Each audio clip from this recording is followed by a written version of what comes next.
And then there's a second task of young adulthood, which ties into this whole business of getting married. Erik Erikson identifies the period of young adulthood as a time when the young adult faces a crisis of intimacy versus isolation.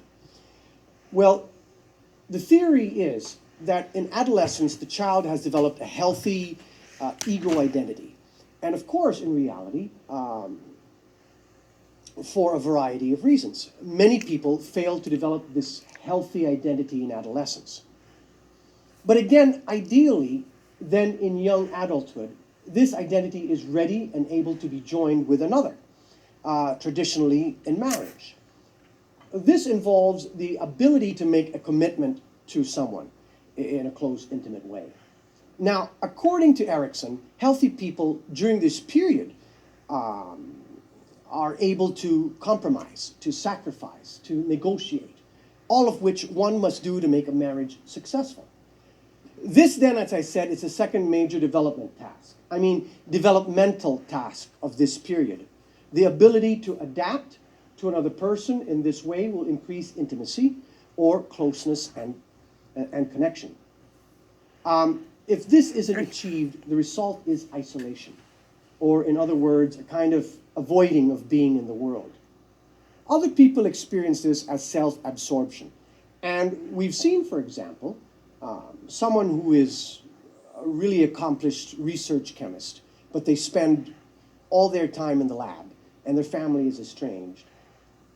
And this isn't a natural choice for a human being. We are built to be in groups, and people who isolate themselves often have excellent reasons for doing so, but the reasons are negative. So there is a fear of losing themselves or being hurt if they open up and are vulnerable to other people. So there you have intimacy or isolation. And the challenge for the young adult is to resolve that crisis.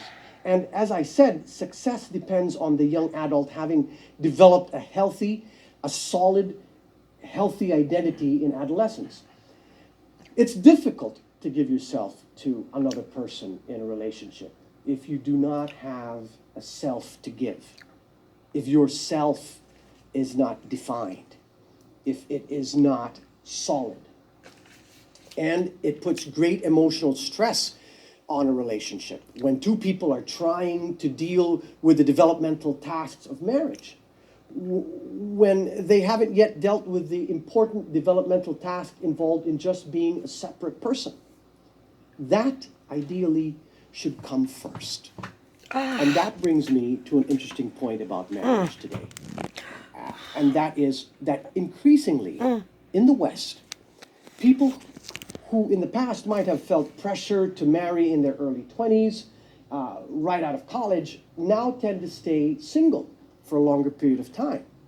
With this is the freedom, for example, to take more risks, to move to a different part of the country or to a different part of the world. And there is also with the divorce rate as high as it is, a certain reluctance, a skepticism about marriage as an institution. As a result, many young adults are waiting to get married until their late 20s or older. And in fact, the statistics show that couples who do wait till their late 20s to get married have a much lower divorce rate than those who marry in their early 20s.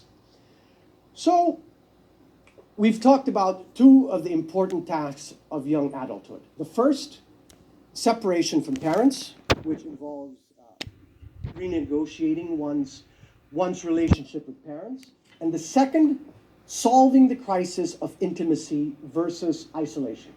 That is bringing a solid sense of oneself to a relationship with another person.